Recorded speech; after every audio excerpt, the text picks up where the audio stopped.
Bom dia.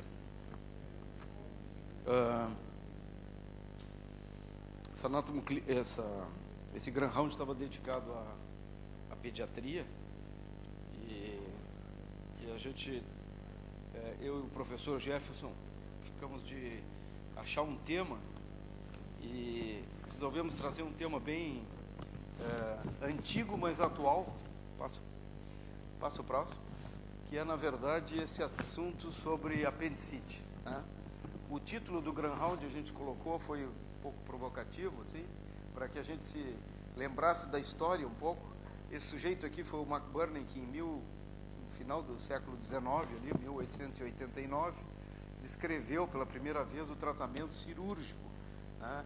A técnica e como é que se fazia o diagnóstico de apendicite para aquela ocasião, que a apendicite não era ainda encarado como uma especialidade cirúrgica.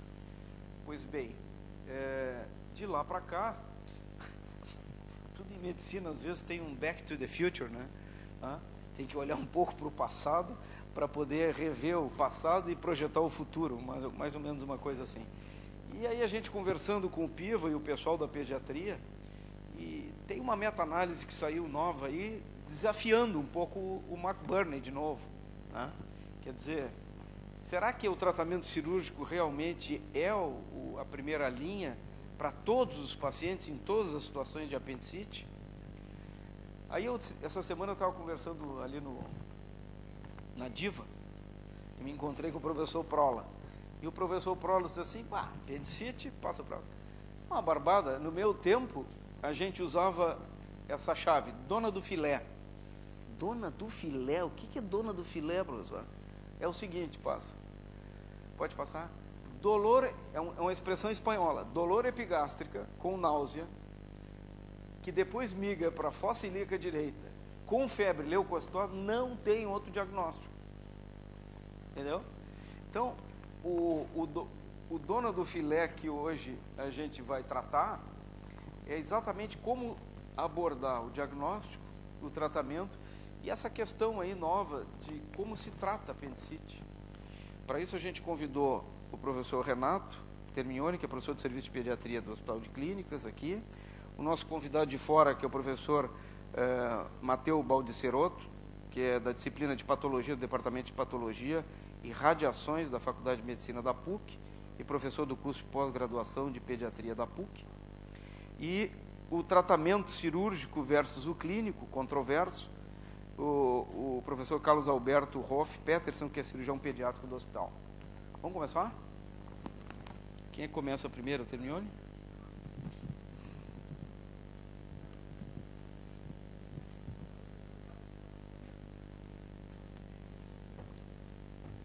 Senhoras e senhores, boa tarde, bom apetite.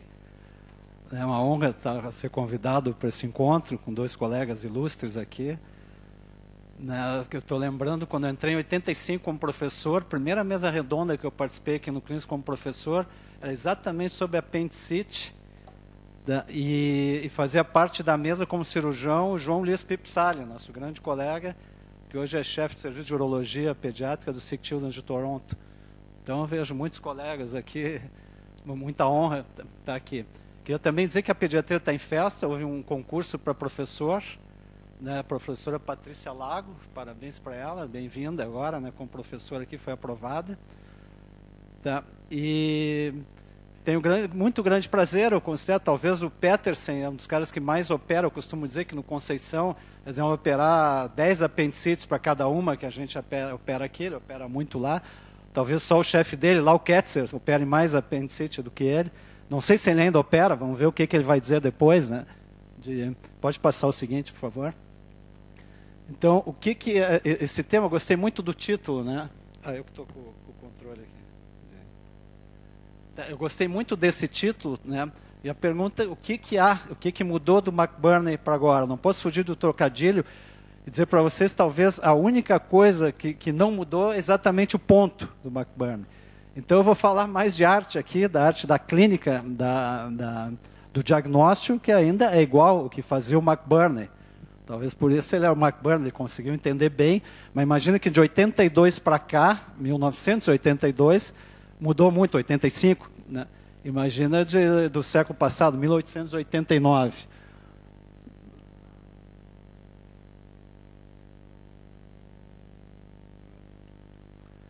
Então, essa é a publicação original do McBurney, tá, que a gente ainda usa até hoje, New York Medical Journal, em 89. Tá. Isso foi quase que uma revolução na época. E antes ficava a apendicite, evoluía como história natural da doença. Tá. Primeira coisa, pediatra, é a idade do paciente. Isso é muito importante a gente saber. Facilita muito no diagnóstico, tá? Mas é importante todo mundo saber que existe descrição em recém-nascido, que eu nunca vi. Tá? Em lactente é muito raro, posso dizer que eu vi uma vez só na vida. Ninguém acreditava, e quem fez o diagnóstico foi um acadêmico, que chegou no estágio, um nenê de 5 meses com abdômen agudo, né? E o diagnóstico diferencial, ele chutou lá, se encheu de coragem, eu acho que é apendicite. Aí o residente, o doutor Antônio, caiu de pau em cima dele, né? Eu disse, pô, perdoa os ignorantes, né? Mas pode ser mesmo. Aí foi para a cirurgia e era uma apendicite numa criança de 5 meses. Talvez o doutor Mateu tenha mais experiência, o Peterson e tal. Tá, mas a grande idade tá, é no escolar e para adolescente. A média de apresentação é em torno de 10 anos de idade. E às vezes fica um diagnóstico muito fácil, que muitas vezes a gente já fez o diagnóstico pela inspeção. Chega a criança em torno de 10 anos de idade, né, já claudicando, com a mão na barriga. Esse é um diagnóstico muito fácil de fazer. Agora, o fundamental para entender e fazer o diagnóstico da apendicite é a fisiopatologia da dor. Né? Como começa? Primeira coisa que acontece é uma obstrução do lúmen, tá? E vai dar uma dor referida, tá? Com nervo dermato do nervo T10 torácico, né? Que nervo dermato, e que vai dar dor referida periumbilical. Tá? Então, isso é uma coisa muito importante. Pode ser uma dor mais ou menos intensa, tá? Aí tem N variáveis da dor que a gente vai ver depois. Na sequência ocorre uma exudação. No momento da exudação, tá, já pode haver uma irritação do peritônio, que classicamente a gente tem, é uma das armadilhas do diagnóstico, né, que o clássico é o peritônio anterior. Tá?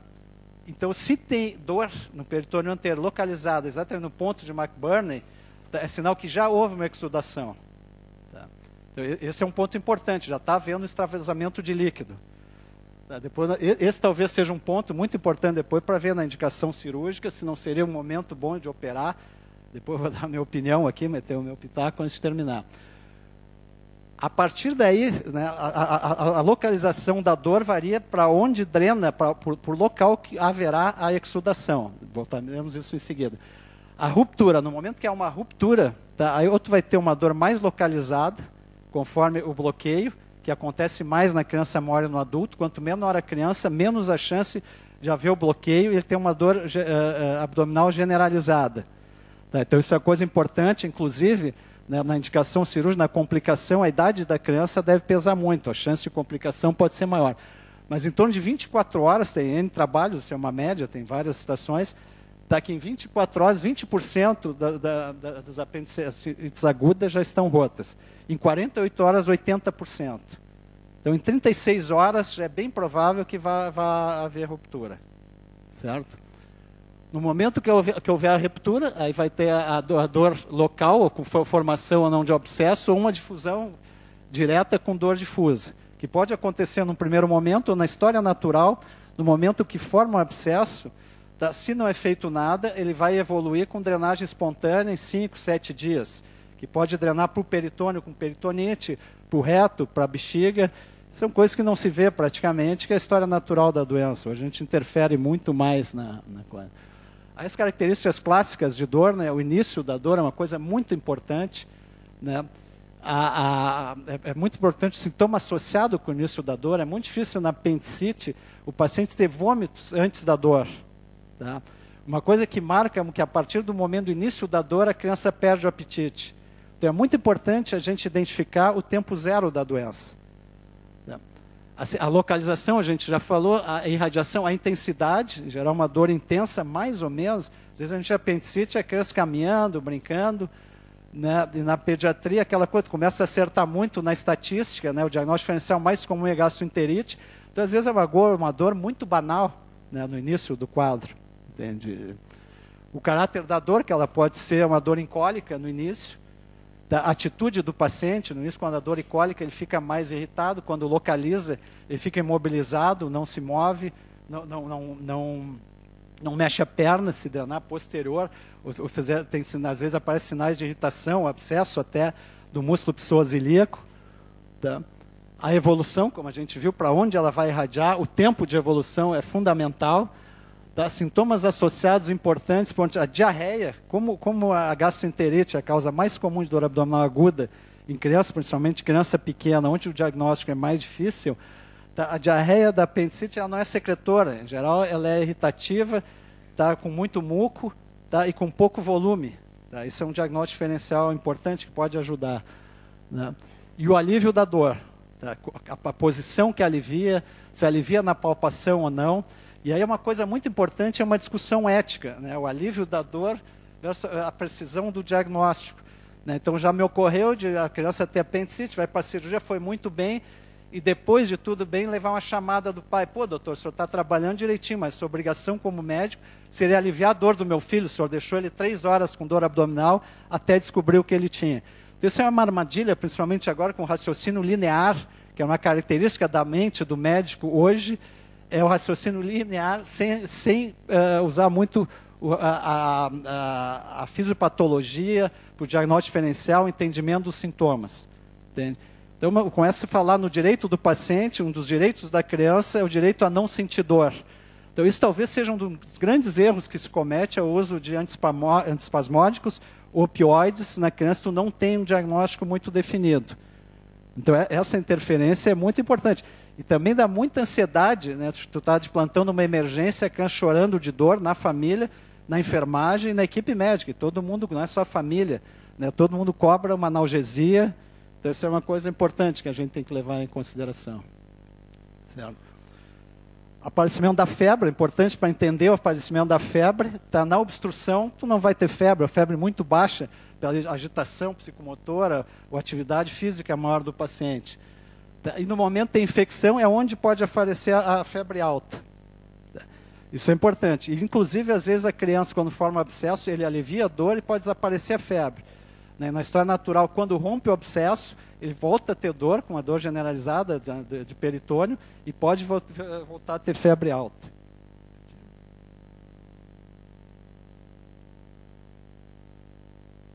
O exame físico, ruídos hidroaéreos, que pode ter um pouco de aumento no início, mas já pode ter diminuição. E aí uma coisa importante, que a gente diz para os estudantes, tem que ouvir o abdômen e treinar, né, para localizar. Às vezes tem ruído hidroaéreo diminuído no quadrante inferior direito, uma coisa que já pode ajudar um pouco no diagnóstico, certo? E na palpação, a dor local, às vezes difícil de palpar, quando a criança tem muita dor. Tá? A dor difusa, defesa, massa palpável, sinal de Bloomberg. Né, mas vocês veem que quando a gente palpa, né, fora a palpação no ponto de McBurney, né, que às vezes é sutil, é a dor bem localizada, tá, em geral já é tarde. Né, quando tu vai ter uma peritonite que já rompeu, tu pode ter mais de 24 horas, 20% dos pacientes. Né, em 2 dias, 80%. Tem 36 horas, tu já tem mais da metade que já está rota. Isso é muito importante, o tempo a gente discutir depois os momentos da indicação cirúrgica.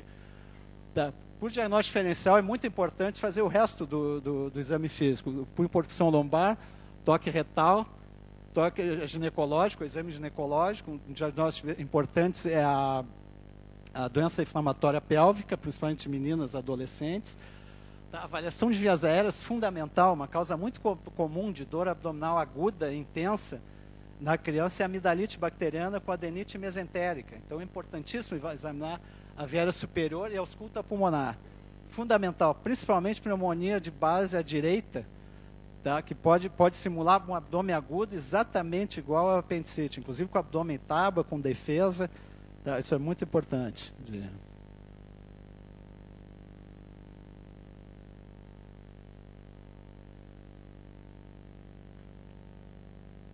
Diagnóstico diferencial. Primeiro que eu coloquei ele gastroenterite, muito importante é a sequência do sintoma.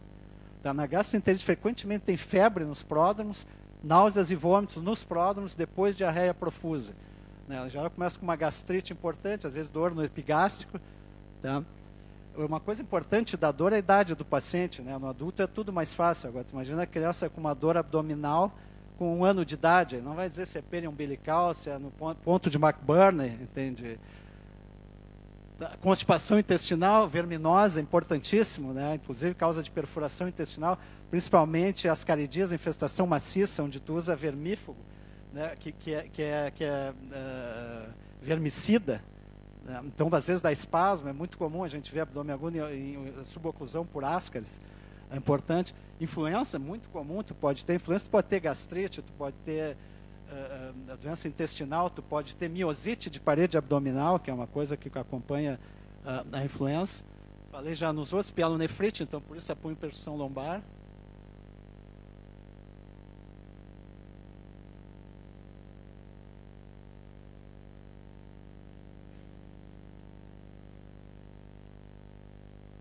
Aí vou entrar na parte, como clínico, né, vou ter que dar o meu pitaco aqui na cirurgia e na radiologia.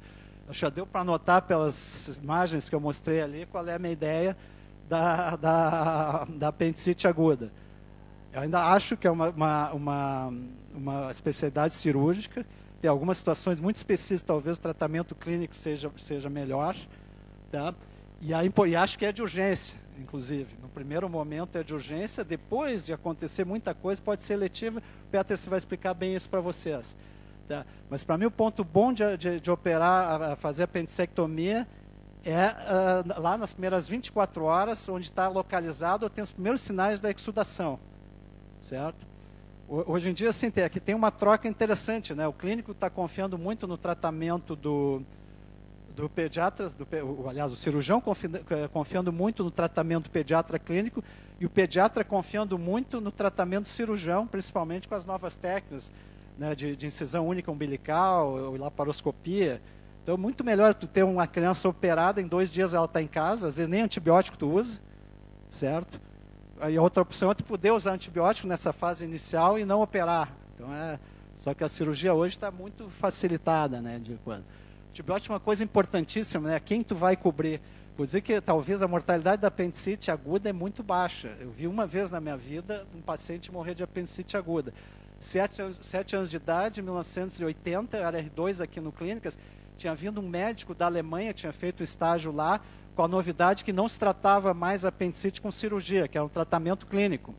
E a criança ficou ali, e febrão, e plastrão, né, e tal, e é clínico. Aí no 7º dia, a criança simplesmente fez um choque séptico e morreu. O pai andava armado atrás do cirurgião, aí tal, foi uma função. Aí qual é o grande problema que tinha? Que a gente não usava metronidazol e nem clindamicina, não era tão difundida. Então não tinha cobertura para anaeróbios. Certo? Laboratório, exame de sangue, urina. Então, uma coisa importante, exame de sangue, a leucocitose, né, que nem o filé da dona ali que a coisa falou, né, mas que não é muito inespecífico, certo? E hoje já tem muita coisa nova, tem muito marcador para proteína C reativa, nenhum se mostrou mais interessante do que a leucocitose. Mas existem marcadores moleculares, tá, de células da parede intestinal que são medidas no sangue periférico e que pode ter algum futuro, mas por enquanto é experimental, não tem nada demais. Dá exame de urina para afastar a infecção urinária e a imagem. Vou entrar na tua área, o raio-x simples de abdômen, está aqui também. Ele pode ser específico, mas a sensibilidade é muito baixa. Tá, aí na ordem, o raio-x é ecografia, tomografia e ressonância. Né, a ecografia cresceu muito pela facilidade de fazer. Tá, a tomografia pode ter uma sensibilidade até de 98%. Tá, em uma série muito interessante que eles usaram, depois a gente vai discutir, só para dar ideia do clínico, quando a gente olha a imagem. E a ressonância magnética começou a ser estudada em gestantes. A ressonância está muito limitada por causa da irradiação. A ecografia vai depender muito, é importante, o clínico tem que saber com quem trabalha e qual é a informação que vai vir. Então já há os gurus da ecografia, como o Dr. Matteo Baltissoroto, no clínico já tem a doutora Yara, né? E às vezes tu ouve, não quero, vão fazer eco, mas só amanhã porque a Yara não está aí, entende? É perda de tempo, isso é uma coisa muito importante. Tá? A experiência do médico, a técnica, é uma técnica por compressão, tá? Tem que comprimir, tá? E tem que comprimir mesmo, e comprimir uma barriga que está dolorosa. né? Também já vi a situação, tem que ouvir depois, paciente que rompeu o apêndice, aí expliquei a fisiopatologia, porque rompeu, foi um abscesso e tal, e a mãe disse, sim, doutor, mas do jeito que aquele cara, né, apertou a barriga dele, só podia arrebentar tudo mesmo, né? Então deve ter ouvido isso já, né?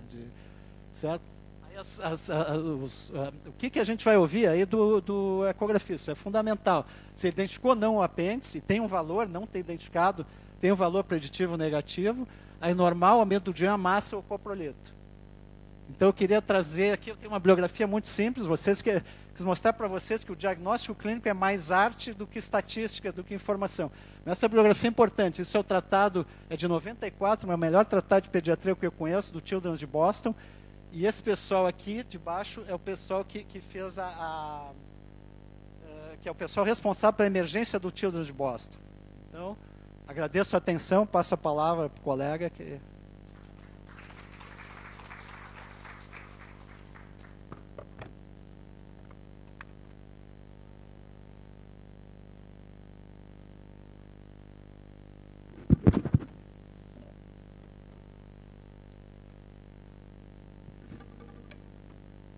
Bom dia a todos, boa tarde.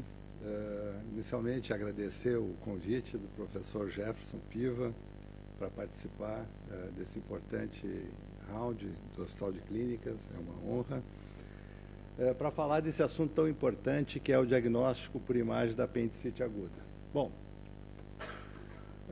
na verdade, historicamente, os primeiros estudos que reportaram as taxas de apendicectomia negativa antes do advento de imagem, reportavam índices em torno de 20% como aceitáveis, tanto na população pediátrica quanto na população adulta.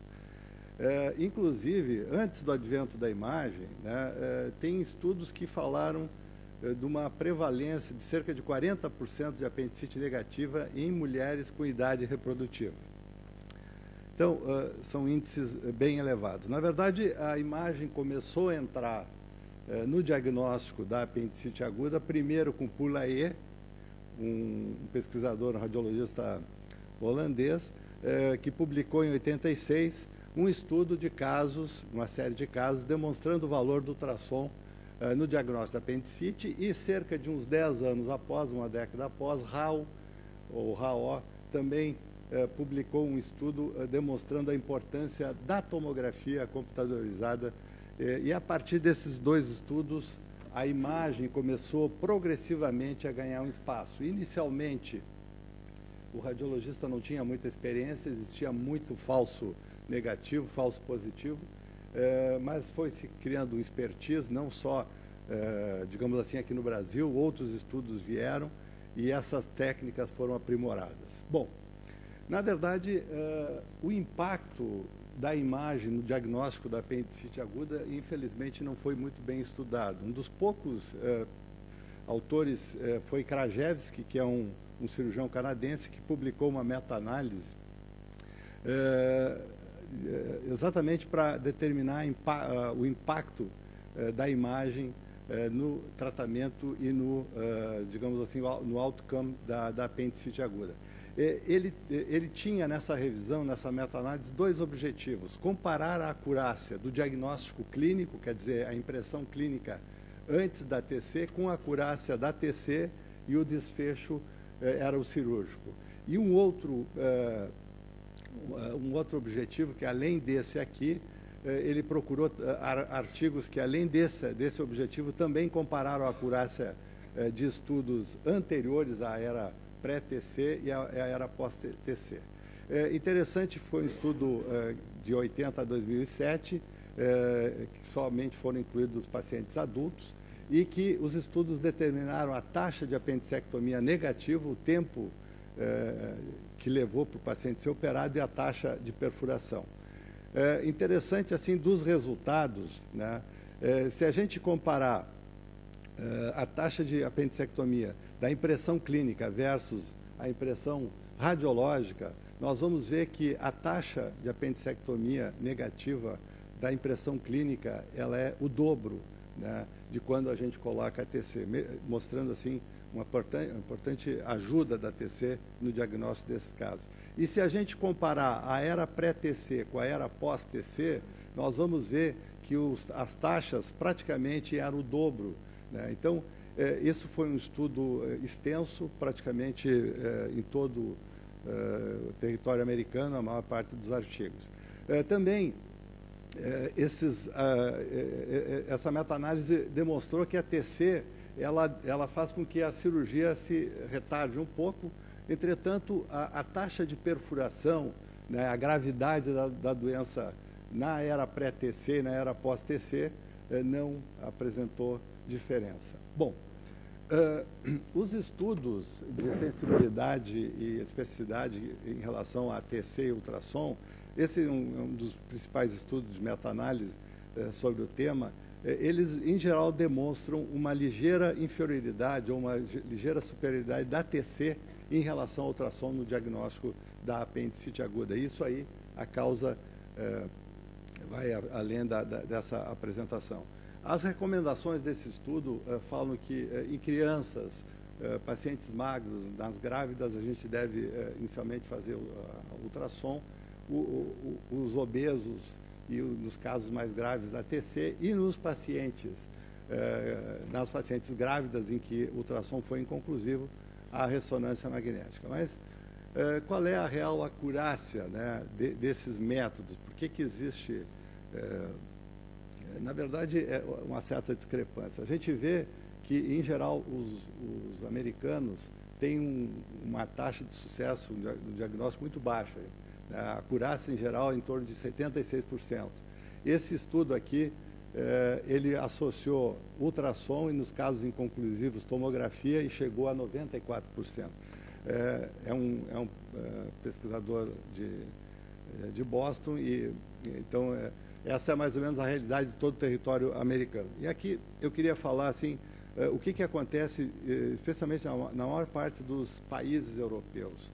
O índice, a acurácia é muito elevada, chegando quase a 98%. Repare esse estudo aqui que foi feito na Alemanha, em Colônia, para o professor Schultz, que detectou quase 100% de acurácia no seu estudo. E eu também queria aproveitar de falar da nossa acurácia num estudo desenvolvido no Hospital da Criança Conceição, alguns anos atrás, que o professor Peterson também participou, em que a gente teve um importante sucesso. Na verdade, os guidelines americanos, esse aqui é o American College of Radiology, na avaliação de indivíduos com suspeita de apendicite, por incrível que pareça, o primeiro exame é a tomografia computadorizada, né? Segundo exame, a tomografia computadorizada sem contraste. E o ultrassom ficaria em terceiro lugar. Claro que isso aí não é a realidade brasileira.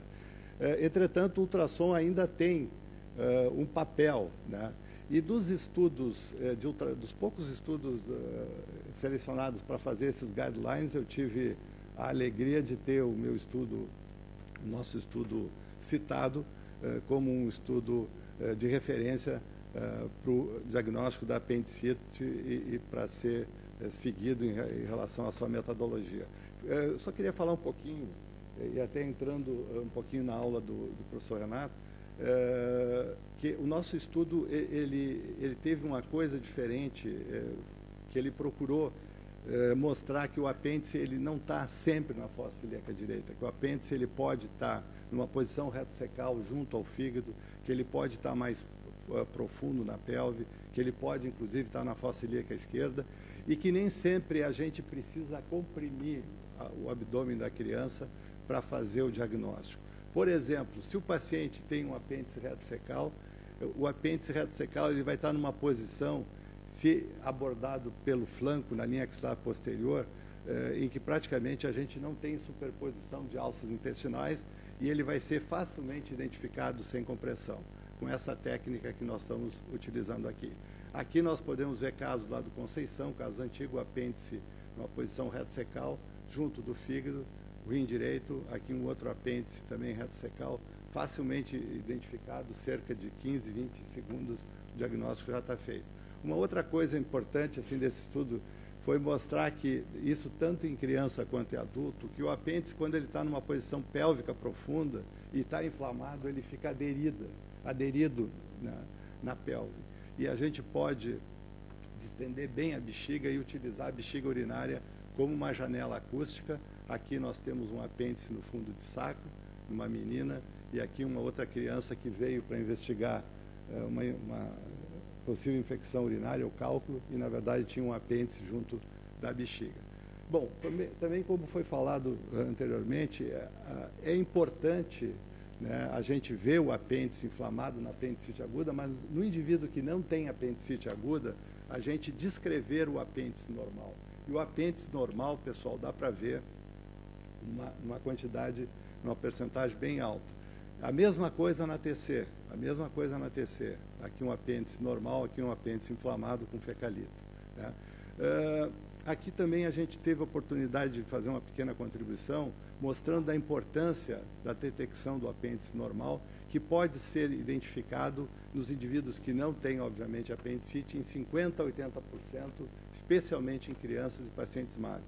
Geralmente o diâmetro é até 6 milímetros, mas isso aqui não é, digamos assim, uma coisa fixa, assim, uma coisa rígida, quer dizer, e geralmente ele é compressivo e não doloroso. A TC também identifica bem e, por incrível que pareça, onde o ultrassom vai mal, que é no indivíduo obeso, a TC ela é maravilhosa, porque a gordura serve de um contraste natural para a gente identificar o apêndice. Bom, a ressonância também demonstra o apêndice em taxas semelhantes à tomografia. Aqui um corte coronal, numa sequência single shot T2, aqui no corte sagital a gente vê esse aro aqui, esse anel.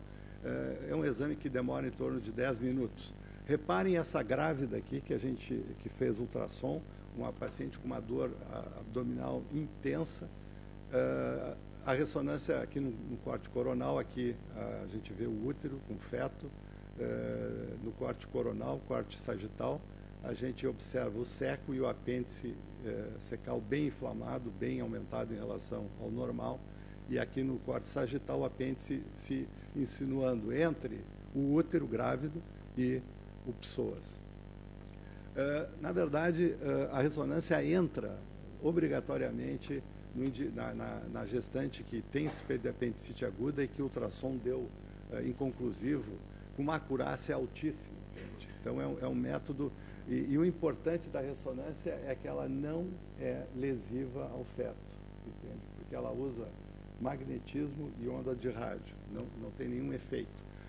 Existe agora alguns autores que estão propondo também a ressonância na criança, porque, especialmente nos Estados Unidos, que é um país que tem uma tendência a usar mais a tomografia, como a gente viu, eles não querem muito essa coisa de ser tão operador dependente como o ultrassom, e, de certa forma, esse autor aqui, ele fez esse primeiro estudo piloto em que ele teve uma acurácia de 99%, num exame que leva cerca de 10 minutos. Também, em relação ao apêndice normal, nós tivemos a oportunidade de publicar no Radiology o aspecto do apêndice normal na ressonância magnética, já prevendo a utilização em alguns casos selecionados na criança. Bom, nem todo apêndice anormal, pessoal, ele é apendicite aguda. Reparem esse caso aqui, uma criança com dor na fossa ilíaca direita, com hemograma infeccioso, um apêndice que está aumentado de tamanho, com processo inflamatório. 2 dias após, o apêndice praticamente estava 0,5 e aqui estava 0,8. Então, nem todo apêndice aumentado é apendicite aguda. Nos processos inflamatórios, nas ileocecites ou ileocolites, o apêndice vai estar aumentado no Crohn, na fibrose cística, e isso aí o cirurgião e o clínico é que vão ter que valorizar. Então, assim, concluindo a minha apresentação, né, a gente pode ver que a imagem está contribuindo muito, né, para reduzir a taxa de apendicectomias negativas, né, que o ultrassom, pelo menos no Brasil, e aqui a gente tem uma taxa, uma acurácia diagnóstica muito alta, comparado aos Estados Unidos, pode ser o primeiro exame, que a TC, em geral, pode ser utilizada nos casos inconclusivos e que a ressonância, ela se coloca hoje, né, como um exame importante de eleição nas grávidas em que o ultrassom foi inconclusivo. Muito obrigado.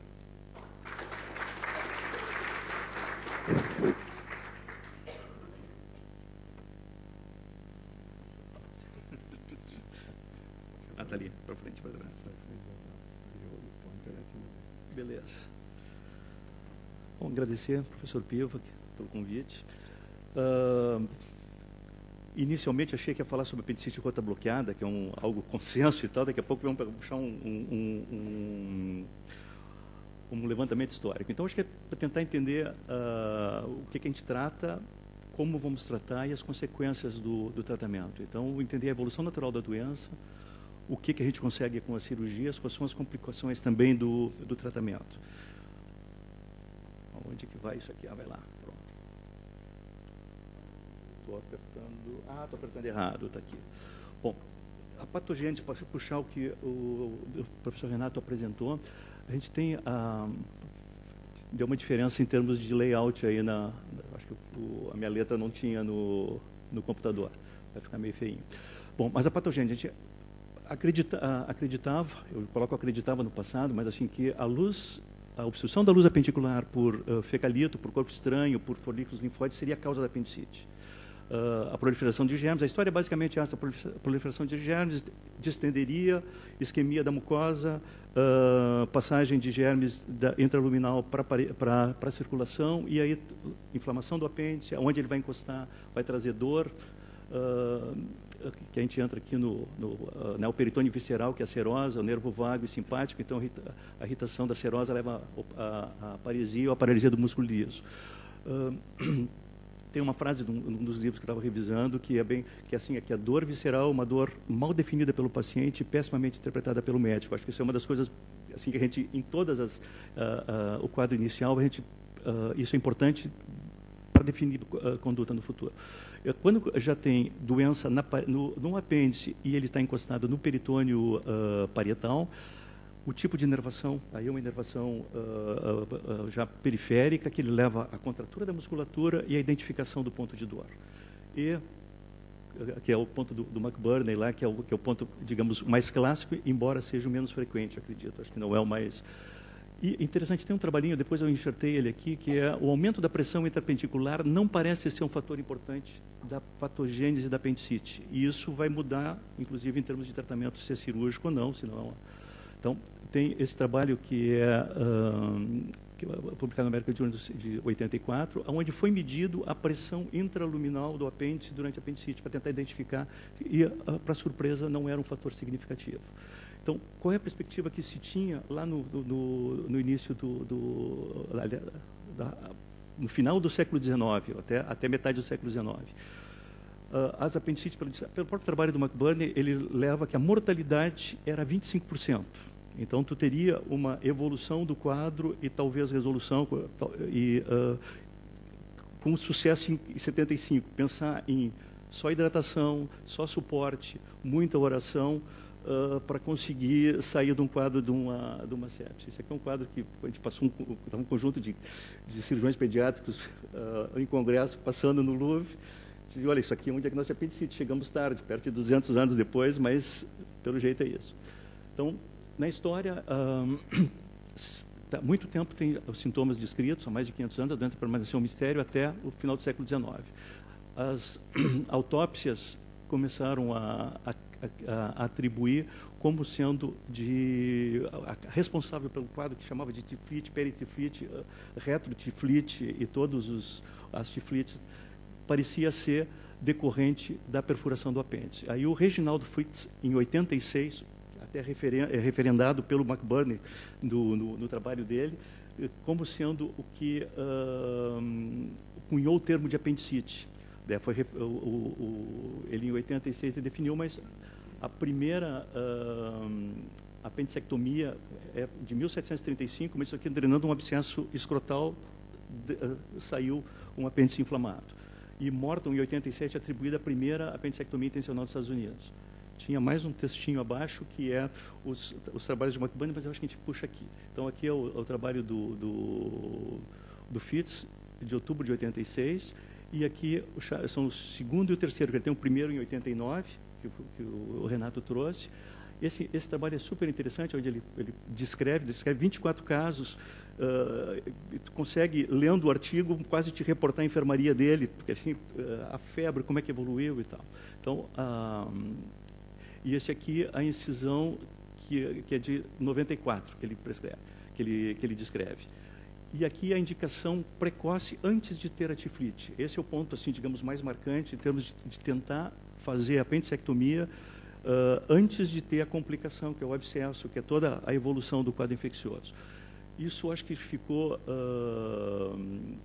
definido e acabou levando uma conduta que até eu acho que perto dos anos 80, quando começa a aparecer antibiótico terapia para germes que habitam o hilo terminal, que habitam o seco e o apêndice, muda um pouco, né?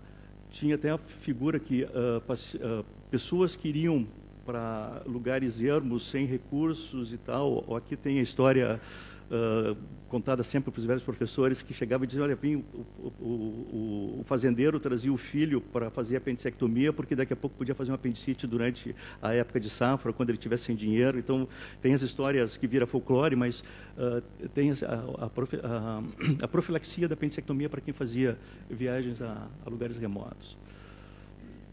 Agora, tem alguns marcos. Assim. Anderson é um cirurgião sueco, que também é epidemiologista, e ele tem levantado e publicado bastante casuística de apendicite, e chama atenção, num levantamento aqui de quase 20 anos, de 223 mil apendicectomias relatadas na Suécia, onde a mortalidade por laparotomia branca, que é o que nós chamamos aqui de apendicite negativa, foi mais alta do que a apendicite perfurada. Então, assim, acompanhando há um ano, nós tivemos, durante esse trabalho que nós levantamos no Conceição, quando nós fizemos a primeira tabulação com 360 casos, aliás, foi que deu um marco, tinha uma com 120 e poucos, depois com 360 para apresentar no Congresso em Foz. Para surpresa nossa, nós tínhamos 9 apendicectomias brancas, né, negativa, apendicectomia negativa. Só que, na sequência desses 9, 3 retornaram com volvo e necrose intestinal. Então, foi um marco. Isso é 94. Estava começando a ecografia. Aí, junto com o Matheus, ele conseguiu ter uma visão diferente da... Então, interessante também que, lá pelos anos 80, 90, tinha... Cirurgia é uma emergência na apendicite, ou fazer uma cirurgia numa madrugada em qualquer hospital do mundo não é diferente de fazer às 8, 9 horas da manhã. Então, tentar preparar o paciente, organizar e fazer, não naquela urgência, isso já a partir do uso dos antibióticos, não na urgência de 1 a 4 horas, como está no livro do meu primeiro livro de cirurgia, publicado em 74, que eu fiz a cadeira em 77, que era o Schwartz, que assim, tu tem 1 a no máximo 4 horas para operar esse paciente. O Sapeston já era um pouquinho, também edição de 74, ele já é um pouquinho mais aberto e leva um pouco depois. Mas interessante do trabalho do Peter Jones. Peter Jones é um cirurgião pediátrico australiano que está na Inglaterra, e ele começa a fazer o preparo do paciente para o dia seguinte, e, para surpresa, quando o cirurgião ia examinar, a doença tinha passado. E ele foi levantando que perto de 1/3, que é espontâneo, 1/3 das apendicites da noite anterior iam resolvendo. Então, tratamento cirúrgico. O que se tem de novidade, considerando 130 anos, os últimos 20 é novidade. Mas, assim, basicamente, o acesso a antibióticos que tem atuação na flora do seco apêndice. Nós temos condições de ressuscitação do paciente, ou de reanimação, de hidratação, de preparo, muito diferentes do que era no tempo de McBurney. Temos também cirurgias um tanto menos agressivas, em termos de, digamos, a diferença. Aqui não é nem o McBurney, aqui é uma incisão de Davis, uma transversa extra-retal, e uma videolaparoscopia que tu entra, como diz um pacientinho meu, que é uma cirurgia, não de corte, mas uma cirurgia de furo, né, que tu faz alguns furinhos. Bom, isso aqui é o que está no nosso up-to-date aqui no hospital, o ponto dos cirurgiões, tratamento da apendicite para adulto.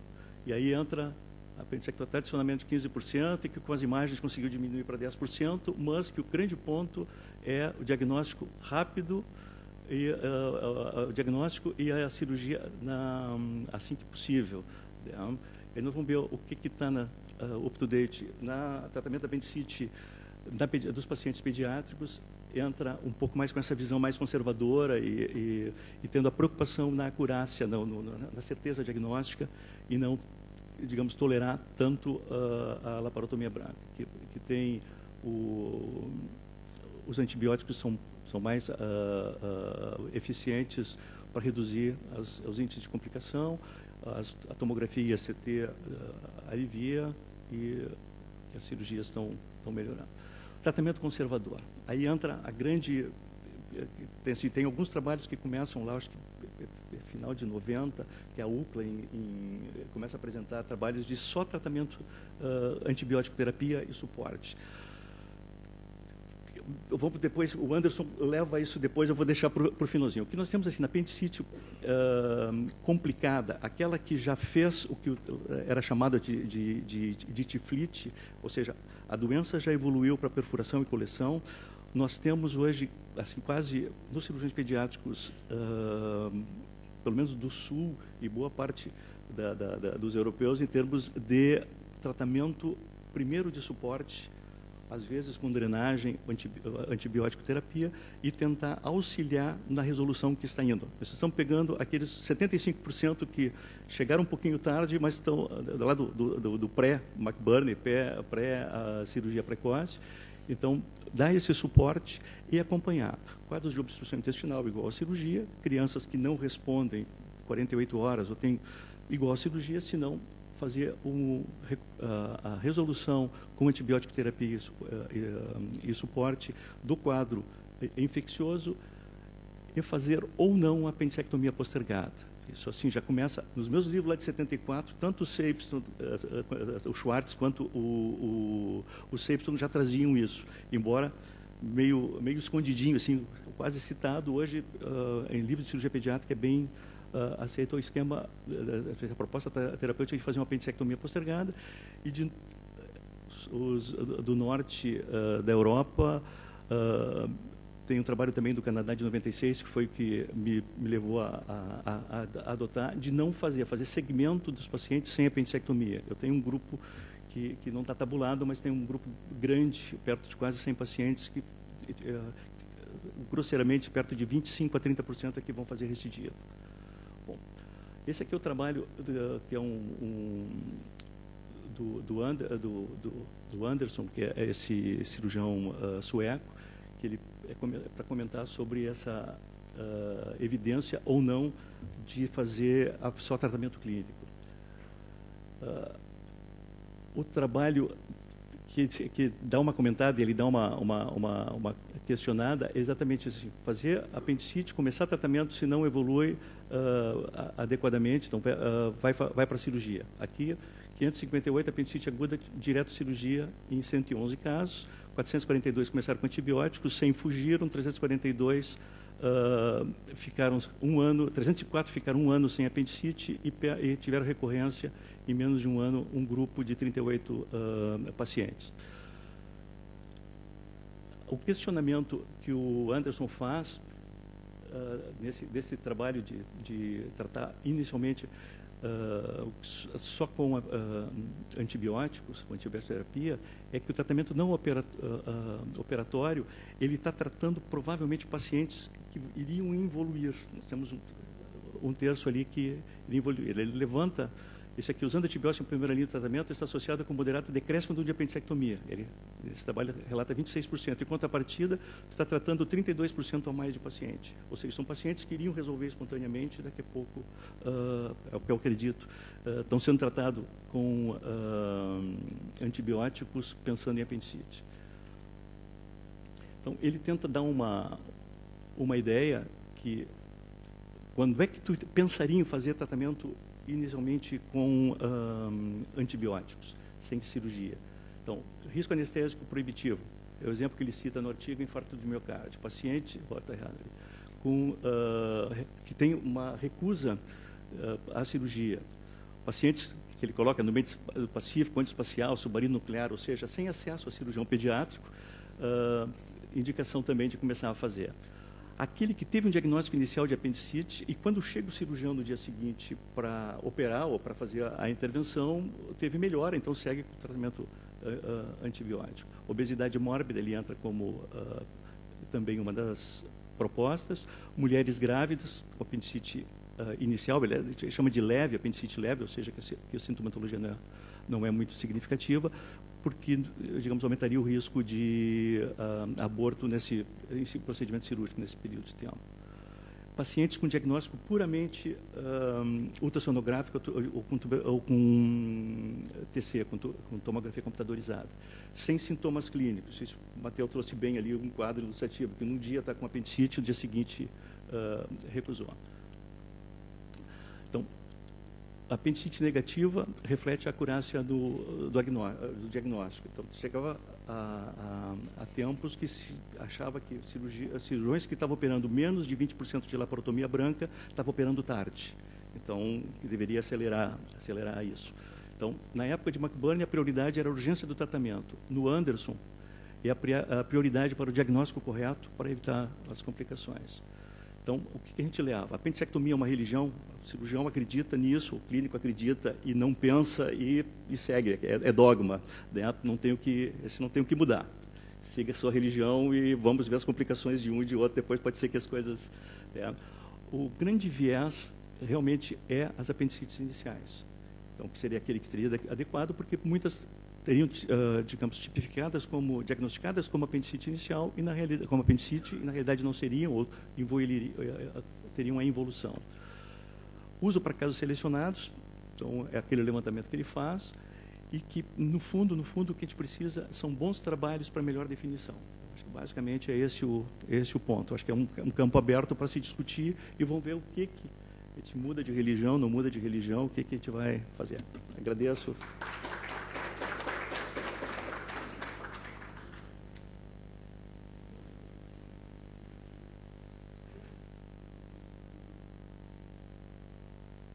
Abrir para a plateia. Piva.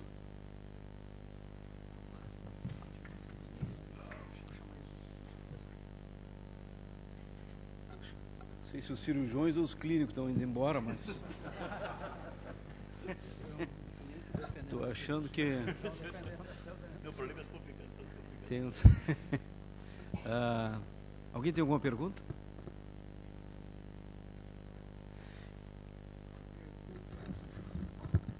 Eu queria fazer uma pergunta. Em primeiro lugar, esse tema é interessante porque ele de um tempo para cá, esse aspecto de fazer o diagnóstico e imediatamente marcar o bloco cirúrgico, né, ele, no começo, se pensava que diminuía as complicações transoperatórias. Os cirurgiões começaram a dizer que é melhor esfriar o processo, que diminui a infecção de parede, mas isso aí, do ponto de vista de mortalidade, não era uma coisa tão importante, porque ia ter morbidade. Nós tocávamos uma morbidade de esfriar o processo e deixar o paciente em tratamento por 3, 4 semanas, né, com tratamento clínico para depois fazer a cirurgia, na tentativa de não ter morbidade, fazendo a cirurgia imediata e mandar o paciente em 7 dias para casa. Mas o que esse grupo da Suécia e da Finlândia, eu acho que da Finlândia, esse grupo da Finlândia fez é um negócio diferente. Por isso que é importante vir pensar nisso. É que eles não só esfriaram o processo, como acompanharam esses pacientes durante algum tempo. E se viu que a taxa de recidiva ou de complicações era igual entre o grupo operado e não operado. 2, eles têm, claro, que como operaram em tempos diferentes, tem gente que foi acompanhada 1 ano e o máximo era 7 anos. Que é possível tratar clinicamente. Eu acho que essa que é uma mensagem. Agora, a minha pergunta vem aí. Qual é o paciente que é possível tratar clinicamente? Eu acho que nós tivemos semana passada, acho que há 3 semanas atrás, num caso que vocês operaram. O paciente chegou com diabetes, cetoacidose diabética. Ele não tinha o diagnóstico. Ele mesmo tinha feito nele e a mãe não acreditava. E aí chegou em cetoacidose, com bicarbonato de 4, chocado. Bom, se tratou esse menino e no 3º dia que ele estava estável, glicemia estável, sem acidose, foi para o bloco. Seria muito diferente se fizesse a cirurgia lá no começo. Quer dizer, a ressuscitação inicial está perfeita. Agora eu te pergunto, qual é o critério clínico? De noite, o Matheus faz diagnóstico, tem apendicite, o paciente tem clínica, dor abdominal, tem febre, e a gente começa, então tá bom, vamos dar antibiótico. Quando que se sai da conduta conservadora, porque não vale a gente dizer, não, quando ele chocar, bom, aí já tá. Quando é que, do ponto de vista cirúrgico, tu indicaria isso? Vou fazer a experiência, a gente tem muito em rota bloqueada, pacientes que vêm com apendicite em fase avançada, faz a ressuscitação, às vezes drenagem, tem drenagem de grandes volumes de secreção purulenta, e depois faria uma apendicectomia intervalada em 8 semanas, passando o processo inflamatório. Em 96, estava lendo um artigo do Sick Children de Toronto, onde a recomendação é não fazer e acompanhar os pacientes. A chance de retornar nos primeiros meses, e a proposta era acompanhar 2 anos. Eu comecei a fazer isso com um grupo lá nós temos uma sequência lá do Conceição, que o Mateu também fazia parte na época, que nós seguimos, coletamos 1000 apendicectomias, foi também trabalho de mestrado do Paulo Sérgio, em termos de epidemia. Então, a gente vive isso bastante. O que aconteceu com esses pacientes? O índice de retorno, maior parte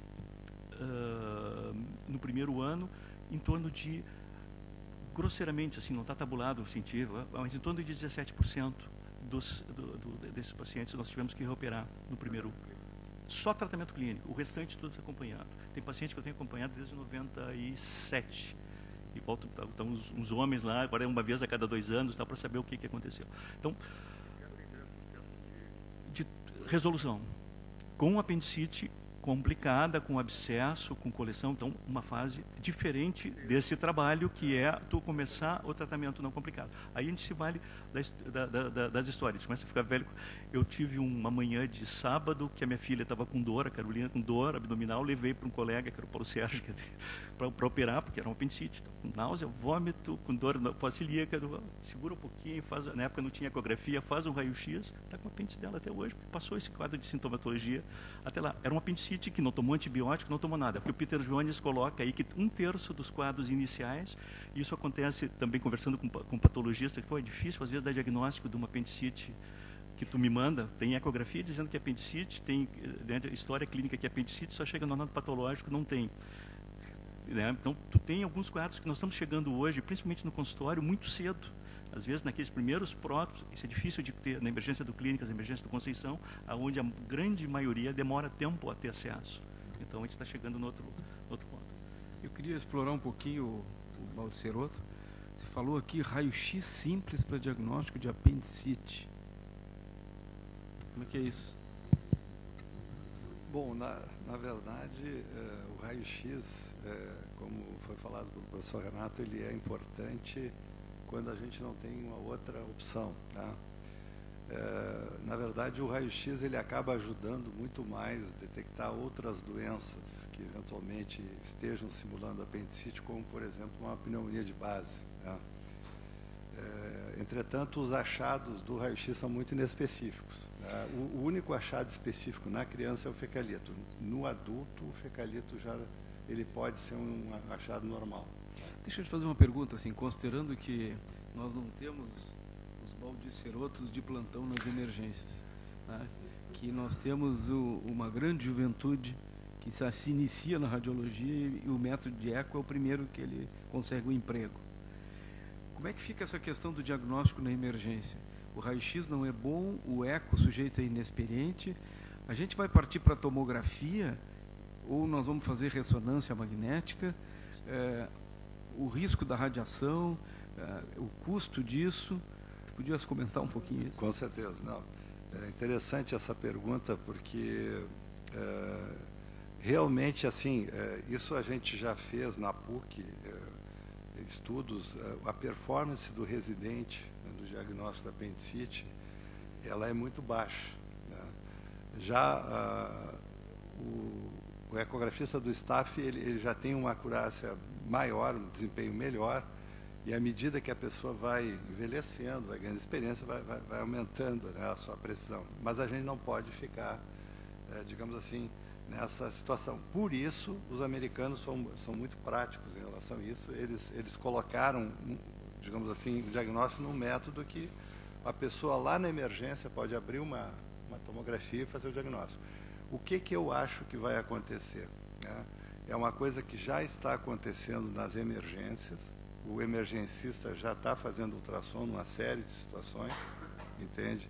Eu acho que o futuro vai ser esse. Eu acho que nas escolas de medicina, na semiologia, eu acho que nós vamos começar a ensinar ultrassom para o acadêmico, para ele aprender a ver um rim, para aprender a ver um baço, junto com a palpação, já se acostumando, digamos assim, com o ultrassom. Eu acho que o ultrassom ele vai ser uma ferramenta do clínico, né, de todas as especialidades, do pediatra.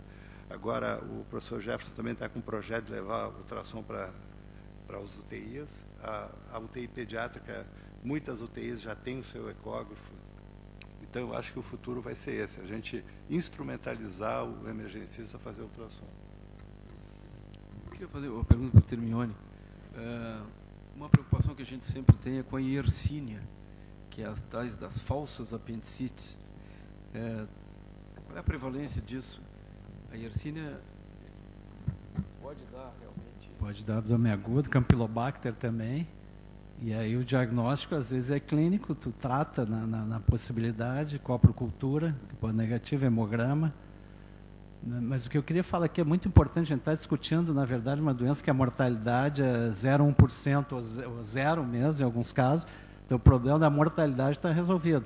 Então, a grande questão é a alocação de recursos. Então, isso que o Matheus colocou, que o Jefferson colocou, o serviço tem que ter um protocolo, o que vai ser feito, né? A tomografia na criança está praticamente abandonada pelo aumento de câncer no futuro e tal. A história do contrato é muito complicado. Daqui o Chico também, da área da saúde pública. Então, o que a gente está discutindo, na verdade, é a alocação de recursos para o uso de novas tecnologias para uma doença que a mortalidade está resolvida.